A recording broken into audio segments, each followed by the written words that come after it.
السلام علیکم ورحمۃ اللہ وبرکاتہ. ان الحمد للہ والصلاۃ والسلام علی رسول اللہ اما بعد. حدیث جبریل ہی چل رہی ہے اور اس سے نکلنے والے کچھ فوائد اس ایپیسوڈ میں آپ کے سامنے رکھنا چاہوں گا. پہلا فائدہ اس حدیث میں ہمیں یہ ملتا ہے، ایک کچھ بنیادی عقائد کے فوائد ہیں جو کہ آپ کے سامنے رکھوں گا انشاءاللہ.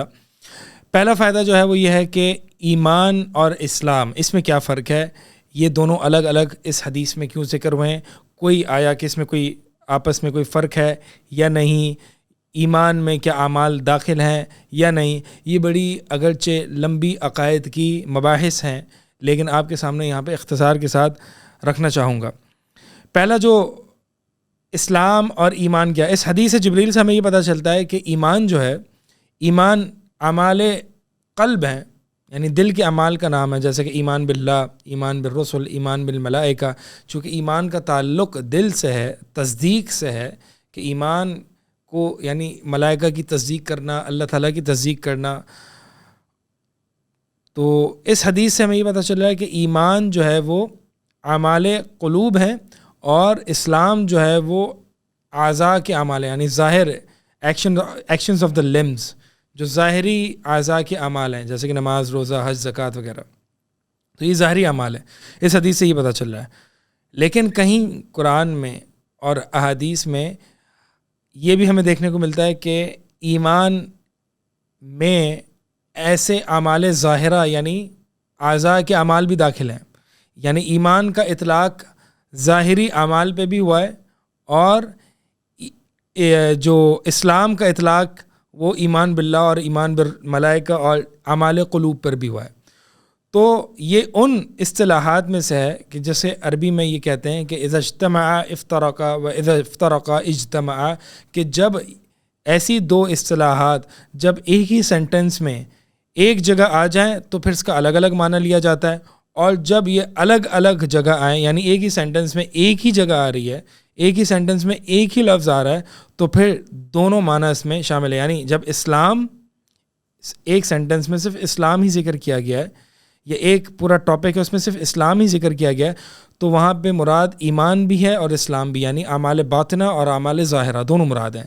لیکن اگر ایک ہی سینٹنس میں اسلام اور ایمان دونوں ذکر کیا گیا ہے تو پھر اسلام میں صرف اعمال ظاہرہ مراد ہوں گے اور ایمان میں صرف اعمال باطنہ مراد ہوں گے، جیسے کہ اس حدیث جبریل میں کہ دونوں کو ایک ہی پیراگراف میں یا ایک ہی حدیث میں یا ایک ہی ٹاپک کے انڈر اس کو ذکر کیا گیا ہے. یہ اسی طرح ہے جیسے کہ مسکین اور فقیر کا لفظ ہے کہ مسکین کا اطلاق فقیر پہ بھی ہوتا ہے اور فقیر کا اطلاق مسکین پر بھی ہوتا ہے. یہ تب ہوتا ہے کہ جب یہ الگ الگ ذکر کیے جائیں، لیکن جب ایک ساتھ ذکر کیے جائیں ایک ہی ٹاپک میں یا ایک ہی ہیڈنگ میں یا ایک ہی حدیث میں تو پھر اس کے معنی میں جو ہے وہ اس کا معنی الگ الگ کیا جاتا ہے. کہ مسکین کا معنی کیا جاتا ہے کہ وہ جو چمٹ کے سوال نہیں کرتا اور جس کے چہرے سے بھی اور جس کی حالت سے بھی شاید اس کی ڈپینڈنسی، اس کی محتاجگی ظاہر نہ ہوتی ہو، لیکن فقیر وہ ہے جو کہ سوال کرتا ہے، طلب کرتا ہے، مانگتا ہے اور اس کی حالت سے بھی اس کا فقر ظاہر ہوتا ہے. تو یہ مراد ہے کہ یعنی ایمان اور اسلام، تو جہاں پہ ایمان اور اسلام ساتھ آ جائے تو اس میں فرق کیا جائے گا، لیکن جب الگ الگ آئیں تو ایک ہی کے معنی میں ہوتے ہیں.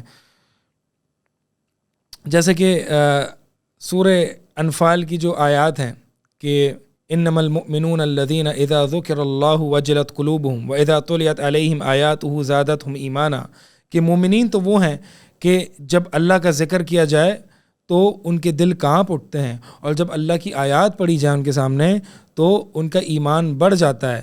وعلی ربہم یتوکلون. الذین، آگے فرمایا کہ مومنون کون ہوتے ہیں، یعنی ایمان والے. الذین یقیمون الصلاۃ ویؤتون الزکاۃ ومما رزقناہم والذین یقیمون الصلاۃ ومما رزقناہم ینفقون. اعمال ظاہرہ کا ذکر ہے کہ وہ لوگ جو نماز قائم کرتے ہیں اور جو کچھ ہم نے عطا ان کو کیا ہے اس سے وہ زکوٰۃ ادا کرتے ہیں اور خرچ کرتے ہیں. اولئک ھم المؤمنون حقا. اللہ تعالیٰ نے فرمایا یہ ہیں وہ مومنین اصل میں، یہ ریئل مومن ہیں. تو یہاں پہ بات کس کی چل رہی؟ ایمان والوں کی. لیکن جو آگے ذکر کیا ہے وہ کیا ہے؟ اعمال ظاہرہ. تو ایمان کا اطلاق اعمال ظاہرہ پر بھی یہاں پہ سورہ انفال کی اس آیت میں کیا گیا ہے. اسی طرح جو ہے وہ ایک حدیث آتی ہے جسے حدیث وفد عبد القیس کہتے ہیں. عبد القیس کا ایک وفد آیا تھا اللہ کے نبی صلی اللہ علیہ وسلم کے پاس, اور اللہ کے نبی صلی اللہ علیہ وسلم سے علم سیکھنے آیا تھا. اللہ کے نبی صلی اللہ علیہ وسلم نے ان کو علم دیا اور ان کو یہ کہا کہ جانتے ہو کہ اللہ پر ایمان لانا, ایمان باللہ, اللہ پر خالص ایک اللہ پر ایمان لانا کیا ہے؟ تو اللہ کے نبی صلی اللہ علیہ وسلم نے اس کا آگے جواب دیا کہ اللہ پر ایمان لانا یہ ہے کہ تم گواہی دو کہ اللہ کے علاوہ کوئی معبود برحق نہیں اور محمد صلی اللہ علیہ وسلم اس کے رسول ہیں. اور پھر آگے اعمال ظاہر کا ذکر کیا, کس میں؟ ایمان باللہ میں. اور یہ کہ اقام الصلاۃ و اقام الصلاۃ, نماز قائم کرنا, و ایتاء الزکاۃ و صیام رمضان و صوم رمضان و صیام رمضان کما قال علیہ الصلاۃ والسلام, کہ یہ یعنی اعمال ظاہرہ کا ذکر کیا گیا. اور مال غنیمت میں سے خمس کا ادا کرنا, تو یہ اعمال ظاہرہ کا کس میں ذکر کیا گیا؟ ایمان باللہ میں. تو بات جو بتانا چاہ رہا ہوں وہ یہ ہے کہ قرآن اور احادیث میں آپ بعض مواقع ایسے دیکھیں گے کہ جہاں پر ایمان کا اطلاق اعمال ظاہرہ پر کیا گیا ہے. تو بات وہی ہے کہ جب یہ الگ الگ آ جائیں ایمان اور اسلام تو پھر ایک ہی کے معنی میں ہوتے ہیں. یعنی جب ایمان بول دیا جائے تو اس میں اسلام بھی داخل ہے اور ایمان بھی داخل, یعنی اعمال باطنہ اور اعمال ظاہرہ دونوں داخل ہیں. اسی طرح اللہ تعالیٰ نے قرآن میں بھی یہ فرمایا کہ جب تحویل قبلہ کو حکم دیا تو اللہ تعالیٰ نے یہ فرمایا کہ وما کان اللہ لیضیع ایمانہم, کہ اللہ تعالیٰ نہیں تمہارا ایمان ضائع کرے گا, یعنی صلاتہم, تمہاری نمازیں ضائع نہیں کرے گا. یعنی جو تم نے بیت المقدس کی طرف منہ کر کے پڑھی ہوں گی تو اللہ تعالیٰ تمہاری نمازیں اس قبلے کی طرف ضائع نہیں کرے گا. تو نمازوں کو اللہ تعالیٰ نے کیا کہا؟ نماز عمل ظاہر ہے, لیکن اللہ تعالیٰ نے جو تعبیر کی ہے وہ عمل باطن سے یعنی ایمان سے اس کی تعبیر کی ہے. تو یہ ایک بحث ہے کہ ایک یہ بحث ہے کہ ایمان اور اسلام کی, یعنی کیا ایمان اور اسلام میں فرق ہے یا نہیں. دوسری جو اس میں بحث کی جاتی ہے یا دوسری جو اس میں بات کی جاتی ہے عقائد میں, وہ یہ ہے کہ کیا ہر مسلمان مومن ہے اور کیا ہر مومن مسلمان ہے. تو اس کا جواب یہ ہے کہ ہر مسلمان تو مومن ہے, ہر مومن تو مسلمان ہے, ہر مومن تو مسلمان ہے, لیکن ہر مسلمان مومن نہیں ہے. ہر مومن تو مسلمان ہے لیکن ہر مسلمان مومن نہیں ہے. اس کی وجہ کیا ہے؟ اس کی وجہ یہ ہے کہ ہم دیکھتے ہیں کہ بعض اوقات اللہ کے نبی صلی اللہ علیہ وسلم نے کئی جگہ پر مسلمان سے ایمان کی نفی کی ہے. جیسے کہ سعد رضی اللہ تعالیٰ عنہ نے اللہ کے نبی صلی اللہ علیہ وسلم سے ریکویسٹ کی ایک موقع پر کہ اللہ کے رسول آپ اس شخص کو دے دیں وہ مومن ہے. اللہ کے نبی نے فرمایا یا پھر مسلمان ہے. تو ایک اور جگہ سورہ حجرات میں آتا ہے وقالت الاعراب آمنا, کہ اعراب نے کہا کہ ہم ایمان لائے, ہم مومن ہو گئے. تو اللہ تعالیٰ نے فرمایا کہ یہ نہ کہو کہ ہم آمنا بلکہ قولوا اسلمنا, ولیکن کہ اللہ تعالیٰ نے فرمایا کہ یہ نہ کہو کہ ہم ایمان لائے بلکہ کیا کہو اسلمنا, ہم مسلمان ہوئے. ولما يدخل الایمان فی قلوبکم, ابھی تک ایمان تمہارے دلوں میں داخل نہیں ہوا ہے. تو یہ کیا معنی ہوا کہ ایک شخص مسلمان ہو سکتا ہے لیکن مومن نہیں ہو سکتا. لیکن یہ بہت ممکن ہے کہ بلکہ ایسا ہی ہے کہ ایک شخص مومن ہے تو مسلمان تو بالاولیٰ ہے, کیونکہ ایمان کا درجہ جیسے کہ ہم نے حدیث جبریل میں بھی پڑھا کہ اسلام کا درجہ ہے, پھر ایمان کا درجہ ہے, پھر احسان کا درجہ ہے. تو ہر مومن مسلمان ہے لیکن ہر مسلمان مومن نہیں ہے, کیونکہ احادیث میں ایسے مسلمانوں سے ایمان کی نفی کی گئی ہے. جیسے کہ اس حدیث میں بھی آتا ہے کہ وہ بندہ جب وہ زنا کر رہا ہوتا ہے وہ مومن نہیں ہوتا. تو اہل علم نے یہ فرمایا کہ اللہ کے نبی صلی اللہ علیہ وسلم نے یہاں پہ ایمان کی نفی کی ہے, اسلام کی نفی نہیں کی ہے. وہ دائرہ اسلام سے خارج نہیں ہو جاتا, وہ کافر نہیں ہو جاتا کہ جو زنا کر رہا ہوتا ہے. تو اس میں کیا فرق ہے, اس کی کیا توجیہ ہے, اس کی کیا ایکسپلینیشن ہے؟ وہ یہ ہے کہ قرآن اور حدیث نے عموماً اس جگہ پر ایک مسلمان سے ایمان کی نفی کی ہوتی ہے جہاں پر ایک مسلمان ایمان واجب کے درجے پر نہیں پہنچتا. ریپیٹ کر رہا ہوں, قرآن اور حدیث نے ایک مسلمان سے اس کے ایمان کی نفی وہاں کی ہے جہاں پر اس کا ایمان واجب درجے کا نہیں پہنچتا. ایمان واجب، یہ ابن تیمیہ رحمہ اللہ نے یہ قاعدہ بھی ذکر کیا، اور یہ اس بات پر کافی بحث بھی کی اپنی کتاب الایمان میں. تو ایمان واجب کیا ہے؟ یعنی بیئر منیمم لیول آف ایمان کیا ہے کہ جس میں گناہ کبیرہ نہ ہو، یا گناہ کبیرہ ہو تو پھر فوراً سے توبہ ہو، گناہ کبیرہ پر اصرار نہ ہو، گناہ صغیرہ پر اصرار نہ ہو، کہ جس میں فسق و فجور نہ ہو، اور فرائض کے سارے درجات یا فرائض کے سارے افعال جو بھی فرائض ہیں ان کو انجام دیا جا رہا ہو. یعنی کوئی گناہ نہ ہو، اگر گناہ ہو تو پھر توبہ ہو، اور اگر کوئی فرائض میں کوئی بھی کوتاہی نہ ہو، ایسا نہیں ہو کہ کسی فرض کو چھوڑ دیا جائے، بلکہ تمام فرائض اور واجبات اور گناہوں کو چھوڑ دینے کی یہ مکمل پابندی ہو، تو پھر یہ انسان ایمان کے واجب درجے پر ہوتا ہے.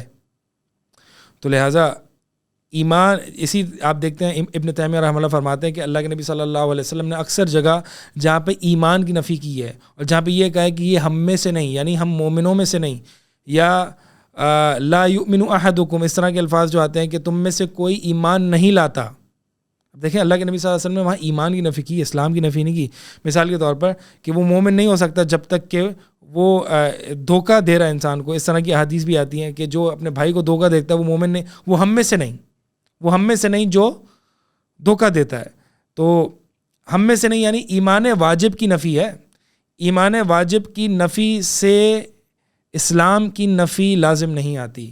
یعنی وہ مسلمان تو ہے، جب انسان ایک دھوکہ دے رہا ہے تو وہ اسلام کے دائرے میں ہے، لیکن ایمان واجب کے لیول پہ نہیں ہے.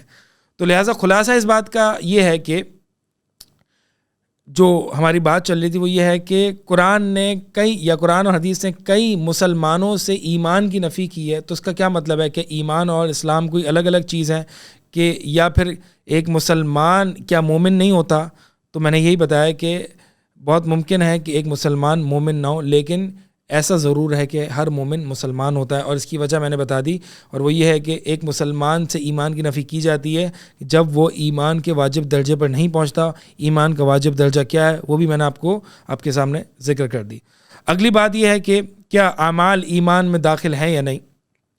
کیا اعمال ایمان میں داخل ہیں یا نہیں؟ اس اعتبار سے بڑے ہی اقوال موجود ہیں، گمراہ فرقے بھی موجود ہیں. بعض جیسے کہ مرجئہ ہیں جو ایمان میں اعمال کو داخل نہیں کرتے.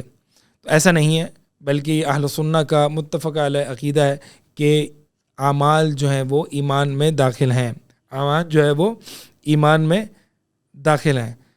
یعنی اگر عمل کو جن سے ہی نکال دیا جائے، اصل میں یہ مرجع کہتے ہیں کہ ایمان جو ہے وہ تصدیق کا نام ہے. بس تصدیق کر لی اللہ کی اور اس کے رسول کی، تو پھر عمل جو ہے وہ عمل ہو یا نہ ہو، عمل اس کا ثمرہ ہے، عمل اس کا نتیجہ ہے، لیکن عمل ایمان کا رکن نہیں ہے. حالانکہ سلف کے اقوال میں سے ہمیں یہ ملتا ہے، اب بہت سے ابن تیمیہ رحمہ اللہ وغیرہ نے بھی بہت اقوال ذکر کیے ہیں سلف کے کہ الایمان قول و عمل و نیت، کہ ایمان جو ہے وہ قول، عمل اور نیت کا نام ہے. یعنی ایمان اقرار باللسان، یہ 3 نونز ہیں، 3 نون.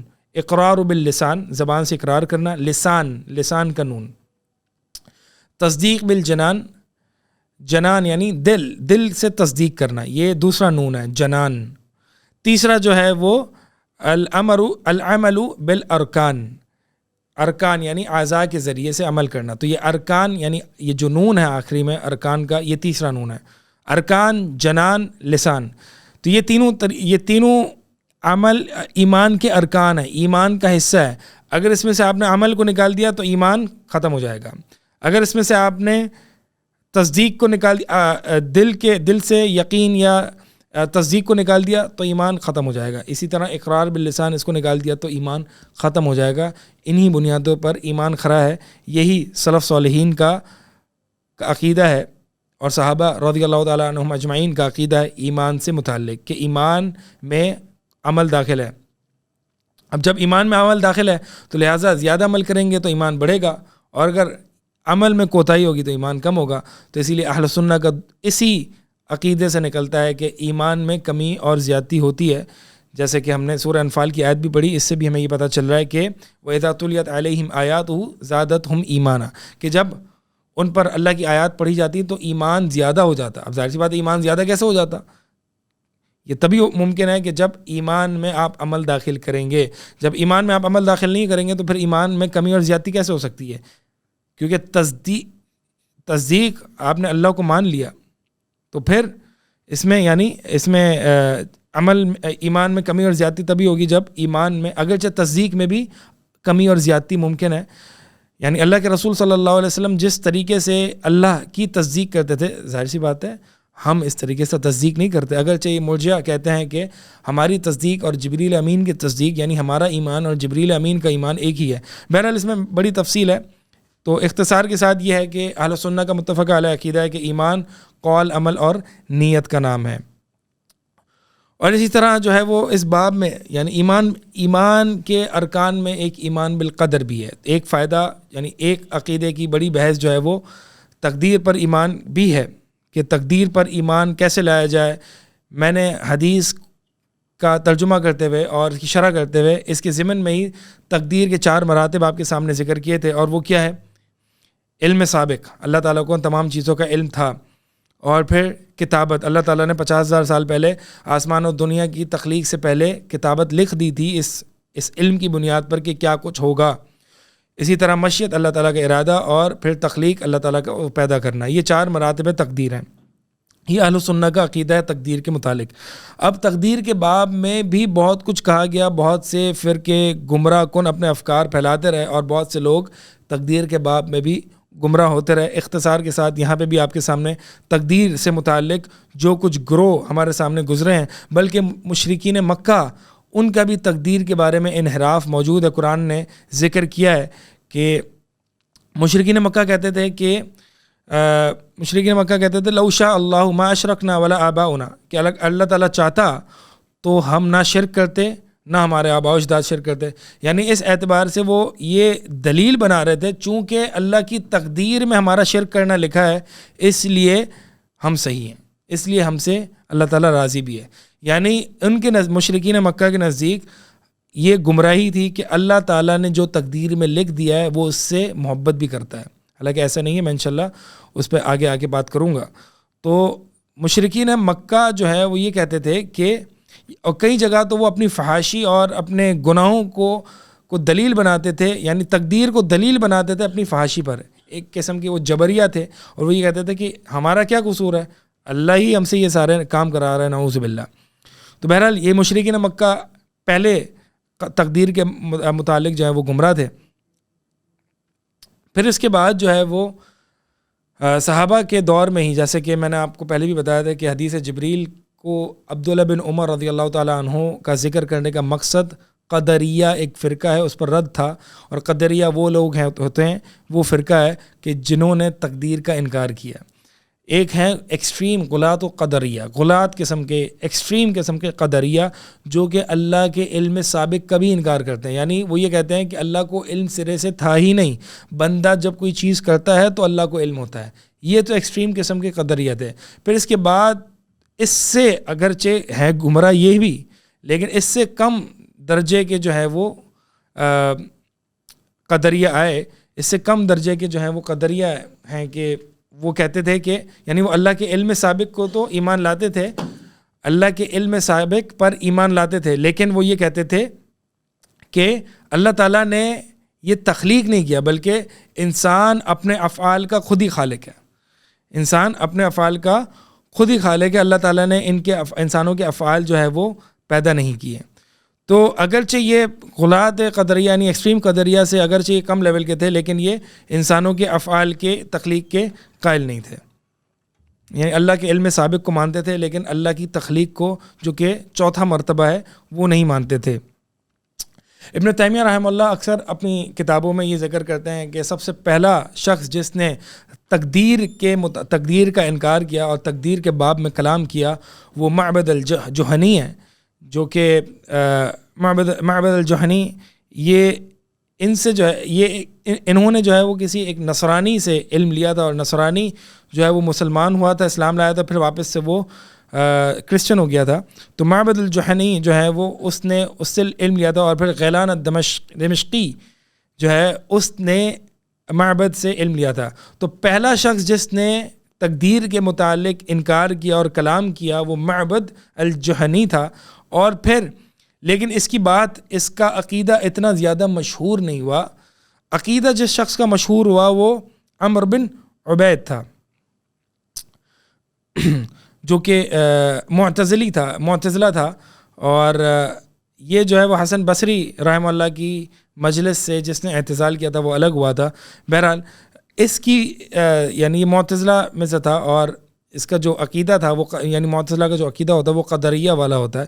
تو اس کی بات جو ہے وہ بڑی مشہور ہوئی تھی اور اس پر جو ہے وہ امام اہل الاثر جو کہ امام مالک بن انس رحمہ اللہ انہوں نے ان پر لعنت کی ہے. اسی طرح امام اہل الرائے جو کہ ابو حنیفہ رحمہ اللہ، نعمان بن ثابت، انہوں نے ان پر لعنتان کی ہے. کن پر؟ عمرو بن عبید جو کہ معتزلی تھا جس نے تقدیر کا انکار کیا اور جو کہ قدریہ میں سے تھا اور اس کا معاملہ یعنی اس کا عقیدہ بڑا مشہور بھی ہوا تھا. اور اسی طرح اس پر انکار کیا اہل مشرق کے امام یعنی عبداللہ بن مبارک رحمہ اللہ نے، اور اس پر لعنت کی ہے اہل بصرہ کے امام نے یعنی ایوب السختیانی رحمہ اللہ، اور دیگر بھی ائمہ نے ان پر لعنت کی. یعنی بڑے بڑے کبار محدثین اور ائمہ نے ان پر لعنت کی ہے کہ اس نے جو معاملہ خراب کیا ہے، امت میں جو تفرقہ کیا ہے وہ بڑا ہی اس کا انجام بھیانک ہے اور اس سے امت میں بڑا تفرقہ پیدا ہوا ہے. تو تقدیر کے باب میں ایک تو قدریہ تھے جس نے اللہ کی یعنی وہ یہ کہتے تھے کہ جو انسان کرتا ہے وہ انسان اس کا خود ہی خالق ہے. یعنی انسان کوئی اگر فیل کرتا ہے تو انسان خود ہی خالق ہے. اگرچہ جو کم لیول کے قدریہ ہیں وہ یہ کہتے تھے کہ اللہ کو اس کا علم ہے کہ انسان ابھی پیدا کرے گا. تو اسی لیے قدریہ کو مجوس حاضی الامہ کہا جاتا ہے کہ اس امت کے مجوسی ہیں. کیوں کہا جاتا ہے؟ چونکہ مجوسی جو ہے ان کے نزدیک یہ عقیدہ ہوتا ہے کہ ایک خالق خیر ہوتا ہے اور ایک خالق شر ہوتا ہے. تو خالق خیر چونکہ وہ قدریہ کہتے ہیں وہ اللہ ہے اور خالق شر وہ انسان خود ہے. تو وہ بھی اسی طرح مجوسی والا عقیدہ ہی ہے کہ دو خالق ہیں. اور اسی طرح جو دوسرا گروہ جن کو جہمیہ کہا جاتا ہے وہ جبریہ ہوتے ہیں. تقدیر کے باب میں وہ یہ کہتے ہیں کہ انسان مجبور محض ہے، یعنی جو بھی کچھ افعال انسان کرتا ہے وہ اللہ کی طرف سے مجبور ہے اور اللہ ہی اسے مجبور کرتا ہے، نعوذ باللہ. اور اللہ تعالیٰ یعنی کیونکہ انسان جو ہے وہ اصل میں ابن تیمیہ رحمہ اللہ فرماتے ہیں یہ جتنے بھی تقدیر کے باب میں جو گمراہ کن افکار اور گروہ ہیں ان کا ایک ہی بنیادی وجہ ہوتی ہے کہ جس وجہ سے وہ تقدیر میں گمراہ ہو جاتے ہیں، اور وہ یہ ہے کہ وہ کنفیوز کرتے ہیں اللہ کی محبت اور اللہ کے ارادہ کونیہ کو. اللہ کا ایک ارادہ ہوتا ہے اور اللہ کی ایک محبت ہوتی ہے. اب ضروری نہیں ہے کہ اللہ تعالیٰ نے ارادہ کونیہ وہ ہوتے ہیں کہ جو دنیا سے متعلق یا کون سے متعلق یا نیچر سے متعلق یا کل کیا ہوگا یا انسان کیا کرے گا یا انسان کے اعمال کیا ہوں گے، انسان کون سی موت مرے گا، انسان کفر کی موت مرے گا. یہ سارے ارادے کوئی بھی پتہ نہیں کرتا مگر صرف اللہ کے ارادے سے. تو یہ ارادہ کونیہ ہوتے ہیں. یہ اللہ تعالیٰ کسی بھی چیز کا ارادہ کرتا ہے تو ضروری نہیں ہے کہ وہ اس سے محبت بھی کرتا ہو. اللہ تعالیٰ کا کسی چیز کا ارادہ کرنا اور ہوتا ہے اور اللہ تعالیٰ کا کسی چیز سے محبت کرنا کچھ اور ہوتا ہے. یہ بہت ممکن ہے کہ اللہ تعالیٰ نے کسی چیز کا ارادہ کیا اور وہ اس سے محبت بھی کرتا ہو، لیکن یہ بھی ممکن ہے کہ اللہ تعالیٰ نے کسی چیز کا ارادہ کیا اور وہ اس سے محبت نہیں بھی کرتا. تو پھر سوال یہ پیدا ہوتا ہے کہ اللہ تعالیٰ نے اس کا ارادہ کیوں کیا؟ اس کی بڑی حکمتیں ہو سکتی ہیں. اللہ تعالیٰ نے مثال کے طور پر ابلیس کو پیدا کیا، ابلیس کے تخلیق کا اللہ تعالیٰ نے ارادہ کیا، تو کیا اللہ تعالیٰ ابلیس سے محبت کرتا ہے؟ نہیں. پھر کیوں پیدا کیا؟ بہت سی حکمتیں ہیں. کیونکہ اس تخلیق سے جو خیر جنم لیتی ہے وہ بہت ہے. مثال کے طور پر ایک مومن جہاد کرتا ہے ابلیس کے خلاف اور پھر وہ مومن جہاد کر کے اللہ سے بہت قریب ہوتا ہے. اور بھی دیگر وجوہات ہو سکتی ہیں. تو بتانا مقصد یہ ہے کہ اللہ تعالیٰ ہر وہ چیز جس کا ارادہ کرتا ہے ضروری نہیں کہ وہ اس سے محبت بھی کرتا ہو. لیکن یہ جتنے بھی گمراہ کن لوگ ہیں، اب دیکھیں جیسے کہ قدریہ ہیں، قدریہ یہ کہتے ہیں کہ اصل میں قدریہ یہ سمجھتے ہیں کہ اگر ہم نے یہ مان لیا کہ فلاں بندے کا کفر کا ارادہ اللہ تعالیٰ نے کیا تو یہ اللہ تعالیٰ کی طرف ظلم کی نسبت ہو جائے گی، لہٰذا انسان اپنے کفر کرنے کا خود ہی خالق ہے. تو وہ اللہ کی تخلیق کی نفی کر دی, اللہ کے خلق کرنے کی نفی کر دی. کیوں؟ کیونکہ وہ یہ سمجھتے تھے کہ اللہ تعالیٰ جس چیز کا ارادہ کرتا ہے اس سے محبت بھی کرتا ہوگا. ایسا نہیں تھا. تبھی تو انہوں نے قدریہ نے قدر کا انکار کیا. اس کے ریئیکشن میں آگے جبریہ آ گئے. جبریہ نے کہا کہ نہیں, جو بھی چیز ہوتی ہے وہ اللہ کے ارادے سے ہی ہوتی ہے. جو بھی چیز ہوتی ہے جو بھی چیز ہوتی ہے اس کا اللہ ہی خالق ہے. اللہ ہی مجبور کرتا ہے بندے کو. اللہ ہی مجبور کرتا ہے بندے کو. تو وہ ریئیکشن میں, یعنی جبریہ قدریہ کا ریئیکشن میں آ گئے کہ یعنی ہر چیز جو ہے وہ کہتا ہے کہ بندہ مجبور ہے. حالانکہ اہل سنہ کا جو عقیدہ ہے وہ یہ ہے کہ بندے کے پاس فری چوائس ہے, بندے کے پاس اختیار ہے, لیکن بندے کا اختیار, بندی کی فری چوائس اللہ کی مشیت کے تابع ہے. اور جو انسان کچھ بھی عمل کرتا ہے وہ اللہ کی تخلیق ہوتی ہے.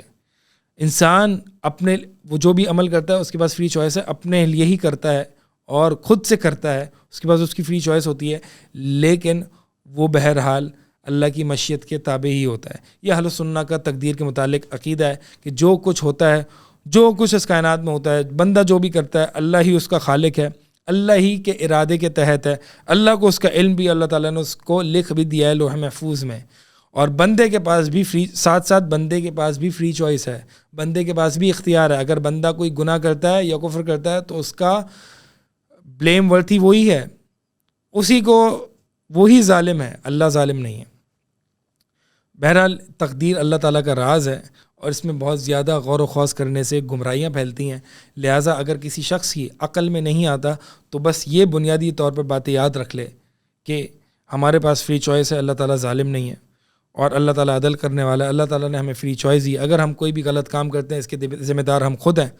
اللہ تعالیٰ اس ظلم سے بری ہے. ہاں, ایسا نہیں ہو سکتا کہ میں کوئی چیز کرنا چاہوں اور اللہ تعالیٰ نے اس چیز کا ارادہ نہیں کیا اور وہ میں چیز کر لوں, اللہ تعالیٰ کی سلطنت سے باہر نکل آ کے میں کوئی کر لوں. ایسا نہیں ہو سکتا, بلکہ ہر چیز اللہ کے ارادے, اللہ کی مشیت کے تحت ہی ہے. یعنی جو میں نے کرنا ہے اللہ تعالیٰ کی تقدیر میں لکھا جا چکا ہے, اور چونکہ اللہ کی تقدیر میں لکھا جا چکا ہے تو اس کا مطلب یہ نہیں کہ میں مجبور ہوں, بلکہ میرے پاس فری چوائس بھی ہے. تو یہ تقدیر سے متعلق جو ہے وہ کچھ مباحث تھیں. باقی اور بھی فوائد جو ہیں وہ حدیث پڑھتے ہوئے اس کے ضمن میں ہم نے ذکر کیے ہیں. یہ دو, ایمان اور اسلام اور یہ تقدیر, یہ جو اہم مباحث تھیں اس حدیث سے متعلق, یہ آپ کے سامنے اس ایپیسوڈ میں نے آپ کے سامنے رکھے ہیں. اللہ تعالیٰ سے دعا ہے کہ اللہ تعالیٰ ہمیں راہ حق پر, صراط مستقیم پر قائم رکھے, اور تمام جتنے بھی فرقہ باطلہ جو اس باب میں اور دیگر ابواب میں گمراہ ہوئے ہیں, اللہ تعالیٰ ہمیں اس سے بچنے کی توفیق عطا فرمائے. اگلی ایپیسوڈ میں انشاءاللہ ہم آپ کے سامنے دوسری حدیث یعنی تیسری حدیث کو لے کے حاضر ہوں گے. اب تک کے لیے اجازت چاہوں گا. جزاک اللہ خیر, بارک اللہ فیکم. السلام علیکم ورحمۃ اللہ وبرکاتہ.